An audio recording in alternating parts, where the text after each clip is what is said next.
Next, from Chicago, we attend a panel discussion hosted by the City Club of Chicago titled Sanctuary Cities, Yes or No?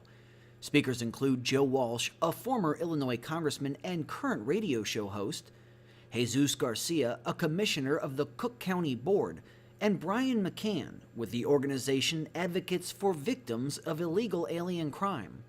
This runs about 40 minutes. I'm going to introduce our speakers, ladies and gentlemen, and then our format is we usually ask each speaker to make a opening statement limited to 4 minutes on the subject of sanctuary cities, and then we'll open it up to Q&A. So, to my immediate left is Joe Walsh, who's the radio host of Walsh Freedom. Joe was born and raised in North Barrington, Illinois.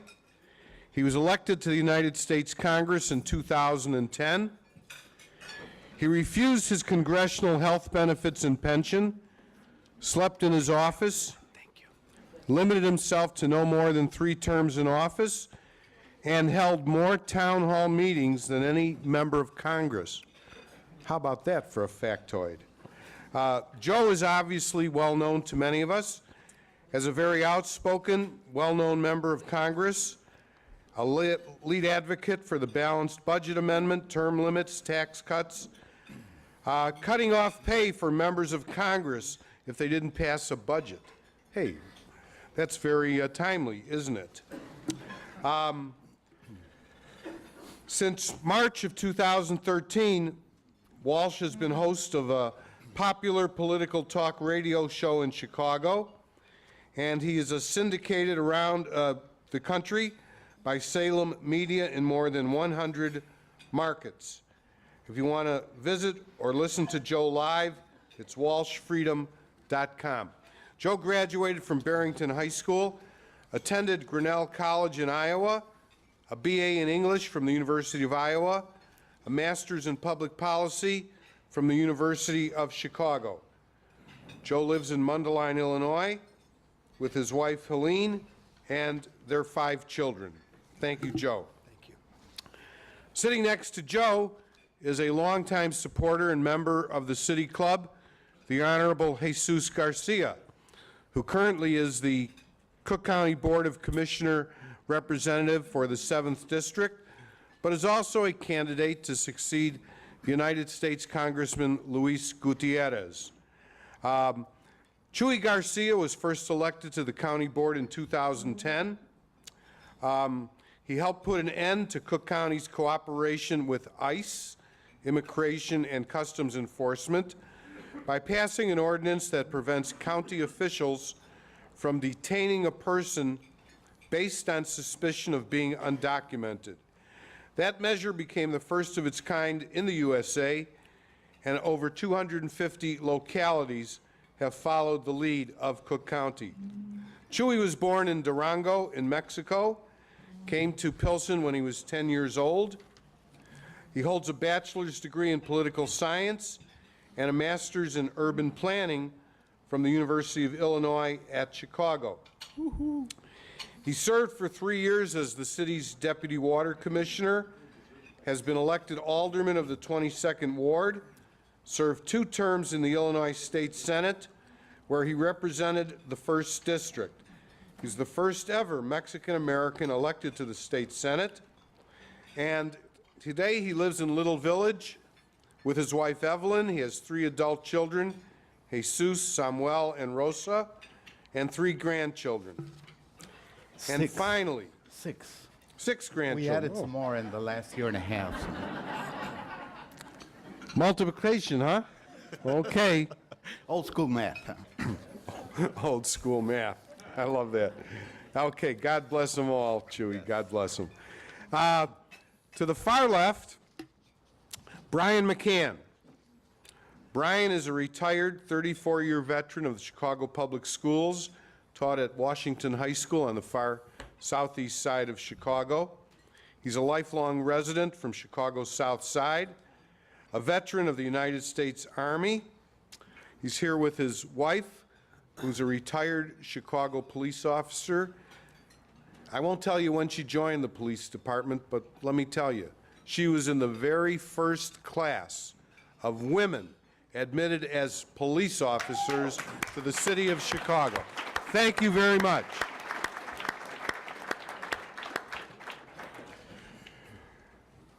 Brian has spent the last 4 years pursuing justice for his brother Denny and scores of citizen victims killed by illegal immigrants. He and 5 others established a group called Advocates for Victims of Illegal Alien Crime in 2017. He's the author of a book, Death in Chicago, a Sanctuary City. Thank you, gentlemen, for joining us today.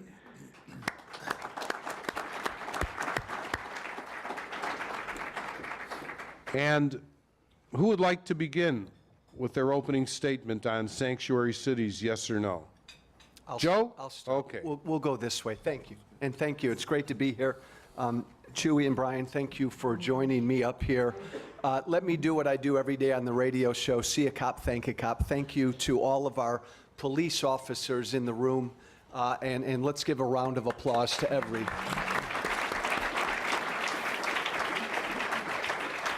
every man and woman in blue who serves this country. For anybody who doesn't know, who still doesn't know, a year after the fact, how the hell Donald Trump became president, this is it.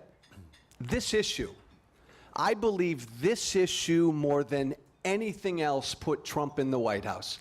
The fact that we have 11 million people in this country illegally.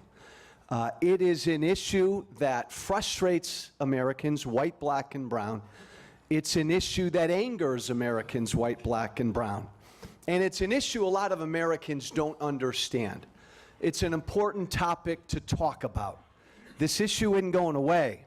This battle between Rahm Emanuel and Donald Trump is going to continue. The Trump administration's going to do whatever they can to go after sanctuary cities.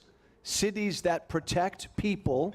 Think about it. Sometimes sometimes when I go to bed at night or I'm done with my radio show, it amazes me that a sovereign nation allows millions and millions and millions and millions of people to come in illegally.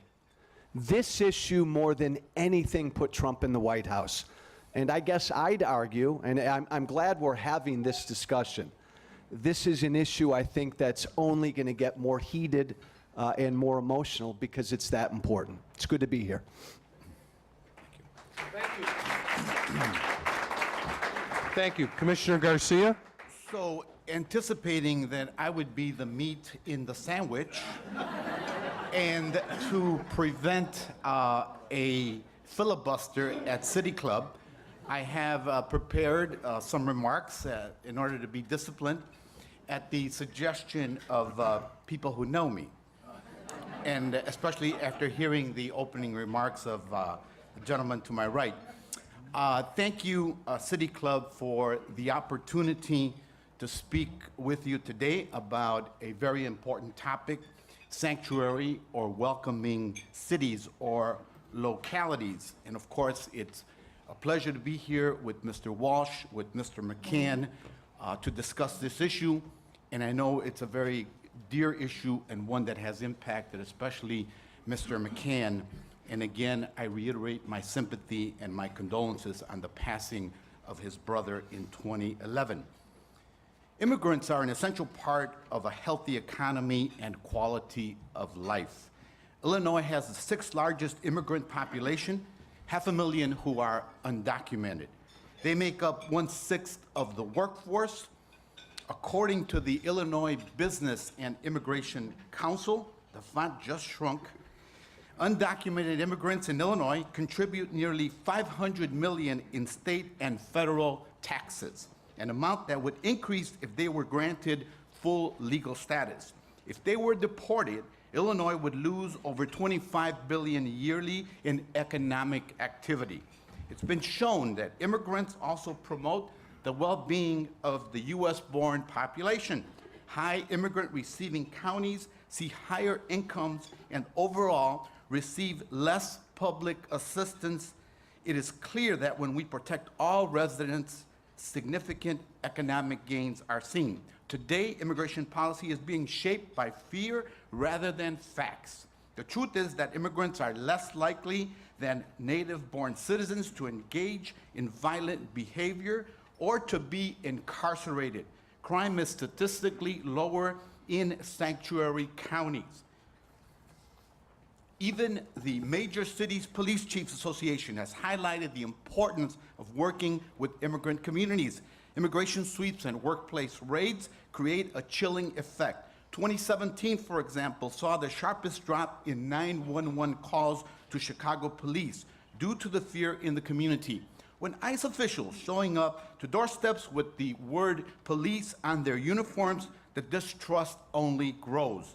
Through my initiative, Cook County approved the ICE detainer ordinance in 2011. This prohibits county officials from holding individuals beyond their scheduled release dates. Our reasons were simple. We found that some ICE detainers were erroneously placed on U.S. citizens, including veterans, and we were sued and had to pay damages for this. This led to costs related to detaining citizens unnecessarily, as well as litigation costs. We were wasting public resources when the county faced severe budget constraints that put critical social services at risk. It's also clear that racial profiling can become an easy shortcut and lead to abuses. Our Constitution grants cities and counties the authority to implement policies that encourage the health, safety, and welfare of residents. Jurisdictions such as Cook County take seriously our responsibilities with respect to due process and the Fourth Amendment and the rule of law. Our ordinance does not undermine the federal government. Rather, we simply say that we will not be complicit in federal overreach. The principle behind the Cook County detainer ordinance has been confirmed by federal court decisions at both district and at appellate court levels and inspired similar instances throughout the country. It's led to the passage of the Illinois Trust Act. That act was supported and negotiated with sectors of law enforcement agencies in Illinois. Like the detainer ordinance, the Trust Act does not prevent agencies from cooperating with the federal government. It simply ensures that arrests are not conducted without warrants. Our job to foster greater public safety and security and to stand against mob action. Frankly, rather than fight Cook County law, federal law should follow what Cook County did to protect due process in the Fourth Amendment. Regrettably, and I'm closing now, anti-immigrant vitriol is being blurred with questions of our national security, unfairly confusing civil immigration law with the burgeoning criminal justice apparatus. Finally, unfortunately, the rhetoric from the nation's chief executive and down through the ranks of the Department of Justice and of Homeland Security does just the opposite. It encourages mob action and makes us all less safe and secure. It is aimed at denying due process for all people on U.S. soil, and it denies them the full protections under the Constitution. That's why we need a mid-course correction now. Thank you. Thank you, Commissioner. Brian, you have the floor. Thank you, Ed. I want to thank the City Club for inviting me, and I want to thank my niece Courtney Elko, my wife Erin, and several friends that are here, and of course the attendees here, because this is a really important subject. I only got involved in this, as Ed mentions, because my brother was killed in 2011 in Logan Square by an illegal former felon who fled to Mexico the following November, due entirely to the ordinance that Commissioner Garcia just referenced. This has happened thousands of times all over the country. Behind me, we have 3 images. One is my brother's. The other is Janine Brady. This is a state issue, and I just thought I'd put that up to talk about Illinois, because we're in Illinois. And Janine Brady's, she was killed a year and 3 weeks ago on New Year's Eve in Champaign County. Champaign County was a sanctuary county. Back then, there was 3 or 4 regions in Illinois that were sanctuary. Cook County, of course. Evanston had its own in Champaign, and maybe Cicero, I'm not quite sure. But anyhow, they had it. This young man was from Guatemala who killed Janine violently on Interstate 74 after she was on her shift at the American Legion. Her husband, Eric, is a veteran like I am. The young man was brought to the hospital, and for some odd reason, the Illinois State Police did not assign a deputy to keep an eye on him. And he was released that morning, and he fled. The other image up there is Tiffany Thrasher. She was killed by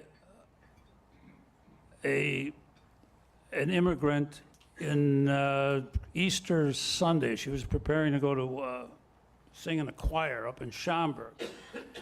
And there was a warrant out for his arrest in Colorado. In any case, he was apprehended out in Jacksonville 4 or 5 days later and brought to justice. These are just 3 instances. I could sit here and carry on all afternoon with the ones. I have a sheaf of papers here that could number in the hundreds from around the country that have been documented. But I'll only mention those 3. I should mention, though, just recently, over the weekend, many of you in here have probably taken that Greyhound bus between Milwaukee and Chicago. This character who was deported 2, 3, 4 times, depending on which newspaper you read, was brandishing a weapon on the bus and threatening to kill everybody. Fortunately, the Racine County Police came up with some way to stop him, and he's now, I think, in custody in Lake County. Lake County is a sanctuary county, so I hope they keep an eye on him. But last I heard, I guess he's still in custody, and there was no bond. There's so many. How about just 2 days ago in Sacramento?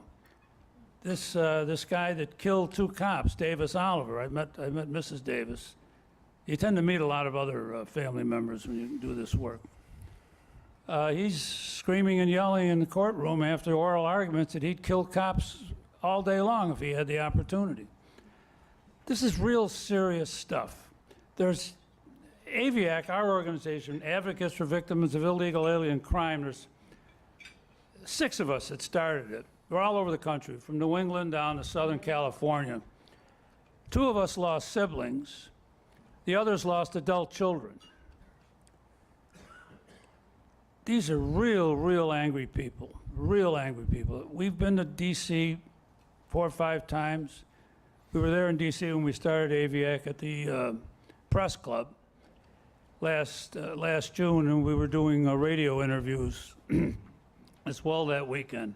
What we're trying to do with AVIAC is we're trying to impress upon Main Street that this is really serious. In our opinion, we think this is woefully underreported in the press. The violence that's committed by illegal aliens on American citizens. That's our main goal. We also do a fair amount of lobbying. We met with many senators. I don't know how good that's going to do what's going on in D.C. right now, but we'll soon see. We think that the press gives the immigrant community an awful lot of attention, an awful lot of sympathetic attention, and much of it well-deserved, I might add. I should say parenthetically, I don't have any real issue with DACAs. I probably know more DACAs than anybody in this room next to Jesus. I taught Hispanic kids for 20 years over on the east side. We never asked what immigration status was. We never really cared. My issue is with violent criminals. How many of you have heard of MS-13? They're here. Go to Suffolk County out in Long Island. They're terrified out there. Gangs, criminals, it's rampant all over the country. I wasn't going to get into a lot of statistics, but my friend to the right did. I've got a few of them here. Yesterday, 2 days ago, what's her name? the new DHS, Nielsen, forgot her first name, it's a Scandinavian. Kristen. She said, the opposition calls them roundups, but Tom Holman, who runs ICE, has been dispatching teams of ICE agents, and they've apprehended quite a few of them because the sanctuary cities, they can't get the cooperation. But her figures, or her argument the other day and before the Senate Judiciary Committee, is that over 90% of them were felons. So there are a few that are being apprehended that shouldn't be, but 90% of them are felons. Other figures that came out of DHS recently this past fall, 59,000 in federal prisons are immigrants, and 92% of them are illegals. We don't have comprehensive figures about state prisons, although I do have figures about Illinois that I got from my friend at CIS. That 7,400 of the illegals in Illinois prisons are illegal aliens, in Illinois prisons. These are just a handful of figures. Now, Judicial Watch is a organization that we partnered with, or my family partnered with, when we sued Cook County unsuccessfully. We sued, I'm not a lawyer, but it was a mandamus. A mandamus is a legal concept that will force a government entity to do X, Y, or Z.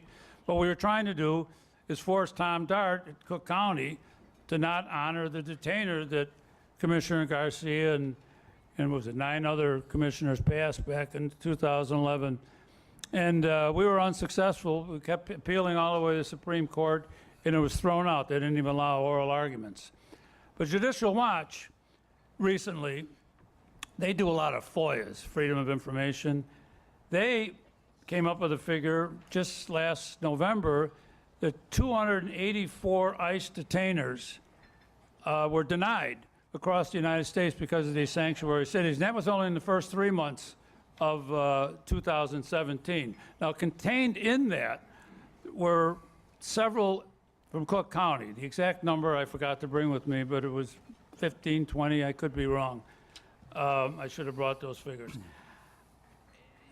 It's serious. I could go on and on and on, but what AVIAC has done for me is I've met a lot of these people. We were down in Houston 18 months ago, and Aaron and I must have met 15 or 20 family members. Another partner organization of ours, the Remembrance Project, had a group down there. Remembrance Project got started because there was a rash of Houston cops that were being killed by illegal aliens down in Houston. They started this Remembrance Project, and we went down to meet with several people, and it was in lunches like this. It was just heartbreaking. So we're continuing to do this work. We hope we impress upon people on Main Street that it's very, very serious. As I said earlier, my issue with DACA is I'm sympathetic. I hope we can work something out in D.C., but time will tell, and thanks so much. Thank you, Brian. Thank you. Hey, Dr. Mazur, can I jump in real quick? Because have. after those wonderful 2 introductions, I want like 10 minutes back. But Chewy, Can't give you 10. I Settle will. for 2. I know. I'll take 45 seconds. We've got to all be on the same page. We cannot be living with a different set of facts. The crime rate among illegals in this country far surpasses. False. Far surpasses. Chewy, That's a lie. if I'm false, I'll move into your false. district and I'll vote for you. Show in 3 some months. evidence. No way. According to our Show own some government. evidence. Let me finish and then fire at me. According to our own government, the Department of Justice, the FBI, illegals make up 3.5% of the population of this country. 30% of the murders in this country are committed by illegals. Illegals make up 3.5% of this country. 75% of all federal drug offense convictions are committed by illegals. I'm going to say it again. Illegals make up 3.5% of this country. 17% of all drug trafficking convictions are committed by illegals. According again to the U.S. Sentencing Commission and the GAO, illegals are 3.5 times more likely to commit murder than a natural-born American and a legal American. I'm going to throw one more at you, Chewy. 2/3 2/3 of all outstanding felony warrants in the city of Los Angeles are for illegals. 95% of all outstanding warrants for murders in Los Angeles are for illegals. Stop, my friend, I love you, but it's not even close.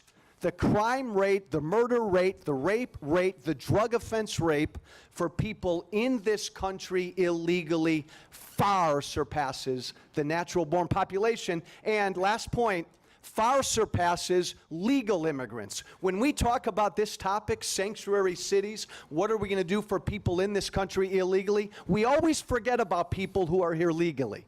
We always forget about those people in a line trying to get into this country legally. We always forget to talk about them. It sounds like you just announced for president. No. If I'm wrong, I'm going to vote for you. Can we get to the questions? That was the agreed format, so. Do you want to respond to any of that, Chewy? I got think more. I think that's the type of vitriol that is dominating intelligent scientific discourse about the status of immigrants in our society, about what type of an immigration system this country needs to have. And it's the type of rhetoric being espoused at the highest levels from Washington, D.C., as was the recent attempt by President Trump to divert attention from the problems that he is having and to distance himself or try to distract the public's attention from the despicable and reprehensible remarks that he made about Haiti, about Africa, and El Salvador. It's a distracting tactic. Okay, excuse me, sir, you're out of order? Okay, if not, you'll be removed from the room, okay? Thank you very much. Now we have a series of questions that we'd like to address. Many of them are relatively repetitive, so we'll do our best. This is from Gus Katsafaros, who's affiliated with Marmalade Chicago, Inc. I guess the question is, as a sanctuary city, what can the city do, or Cook County, to protect illegal aliens from possible deportation over that of federal agents? Or how does your authority relate to the authority of federal agents? Who would like to deal? I'll take it. We do not do the work of federal immigration agents. That's what ICE is for. That is their responsibility. To seek to coerce us as they have in the past is to force us to carry out their responsibility.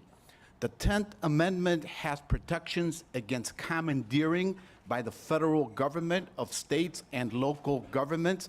It protects localities from having to do those things at the whims of someone, be it the president or a certain secretary. It abides by the rule of law, and that's what this debate is all about. Whether or not we are going to abide by the guarantees of the Constitution to everyone or not. Nothing prevents us from turning people over to ICE if we're presented with a warrant issued by a judge. That is the law today. We will abide by it. We're not trying to protect criminals. Anyone who has a warrant will be turned over. We simply will do it through lawful means.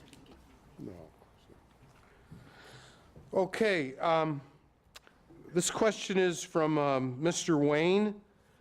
How do we go about identifying violent immigrants from peaceful ones? Any one of you would like to address that?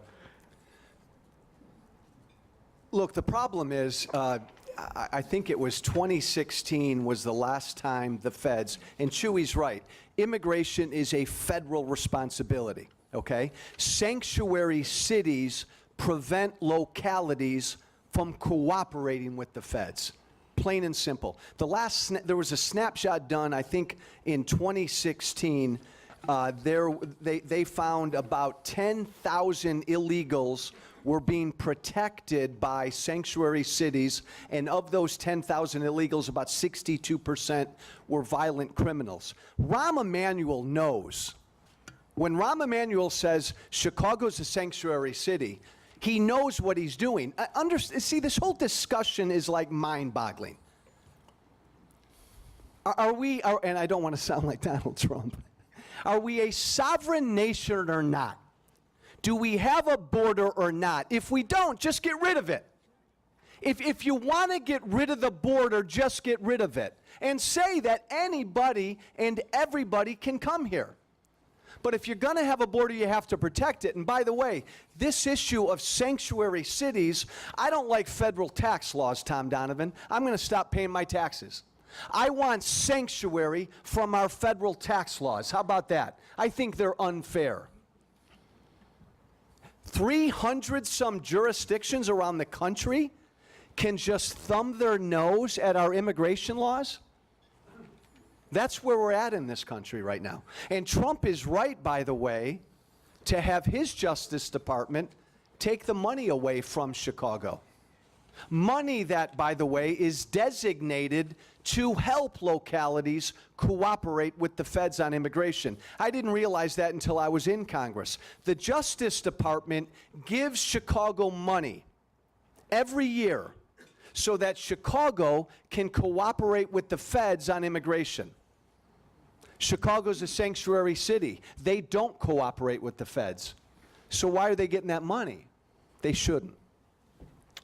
So if the feds are withholding this money, in your opinion, Chewy, Brian, Joe, what effect has this had on the city of Chicago and crime and safety in the neighborhoods, other federal monies that could be used in other ways? Well, the feds are not withholding federal dollars from the city or the county. Last year, the city sued the Attorney General, Jeff Sessions, and prevailed in court. Most of the money that comes from the federal government is for equipment in the police department and at Cook County, let's be clear. One of the other, so we've prevailed. Why? Because constitutional decisions have ruled in favor of the practices that are in place. Sanctuary cities, sanctuary welcoming localities are not sanctuaries for criminals. The only thing that they seek to do is to be welcoming and embracing and to help everyone in those cities become integrated and ensure that they have basic treatment that is fair and access to services. Finally, on the question of how do you differentiate between a criminal immigrant and a non-criminal immigrant, even think about the question and think about this. Sometimes as we try to fight crime and to prevent crime, we do things that come back and really call to question what we're doing, and it results in racial profiling. Case in point, the city's gang database. There are over 128,000 individuals on that database. It's pretty much secret. 96% of all the individuals on the gang database are either African American or Latino. I believe it accounts to about 11% of African Americans in the entire city and about 3% of the Latino population. Ask yourself, does that sound right? Or are you going to believe that because of that statistic, certain people are more prone to commit crimes than others? We can debate about what you should do, but if you enter this country illegally, that's a crime. Hello. It's a misdemeanor and it's federal law. No, it's a felony and it's a misdemeanor. It is not for cities or counties to meddle in. It depends on how and where you enter. It's a felony or a misdemeanor, but Chewy, I'll throw it right back at you. Is a misdemeanor a crime, yes or no? It's an infraction of the law. Is it a crime? It is a civil. It is a civil offense. Okay, and it is a civil offense. Okay, gentlemen. We have a few more questions here. We have several people who want to know if the concept of sanctuary cities is part of a long-term democratic, capital D, plan to control Latino votes for generations to come? Boy, that's a softball. Can I try that one? Take that one, Brian. Sure, Brian? I know a little bit about Chicago history. Chicago's got a long history of ethnic politics. We don't have to get too deep in the weeds there, but there's no question about it. Our friend Ram pivoted to the Hispanic community. It's as plain as day. He's had problems with the African American community because of the Laquan McDonald deal and others. And the Hispanic community is ripe for the taking in his mind. The problem with the Hispanic community is illegal voting. We got illegal aliens, we got illegal aliens voting. A former alderman's father was downstate in prison for several years. I don't know, they locked him up about 10 years ago for running a phony ID ring in Pilsen. There's probably more. I know they're all over California. My sources out there tell me that all the time. Fraud in the voting booth is rampant in this country. Rahm needs the Hispanic vote, and it's as plain as day. And Rahm, by the way, managed to move his formidable opponent to Congress, or soon to be. I won't mention any names.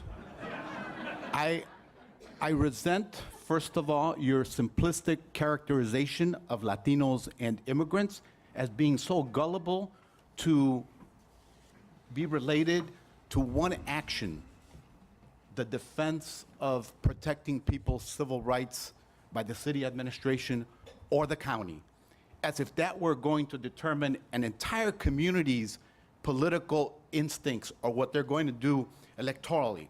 I also very much can't believe that we would use the tragic death of one individual to characterize a whole group or an entire community, and to suggest that they have a certain tendency and a propensity toward crime, especially if they happen to be Spanish-speaking. Lastly, why is it that you so easily, both of you, refer and use the word, the pejorative word, illegal, so easily, and you don't use it to people who have been arrested or convicted of crime? You don't refer to them as illegals. Why not? Why not? It's a good question, Chewy. You know why I refer to people in this country illegally as illegals?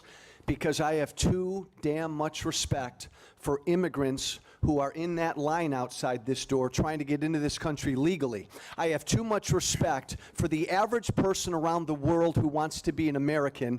He gets in line. On average, he'll spend 9 or 10 years in line. On average, he'll spend $25,000 to $30,000, Chewy, to come to this country the right way. To me, that's an immigrant. I don't care where you come from.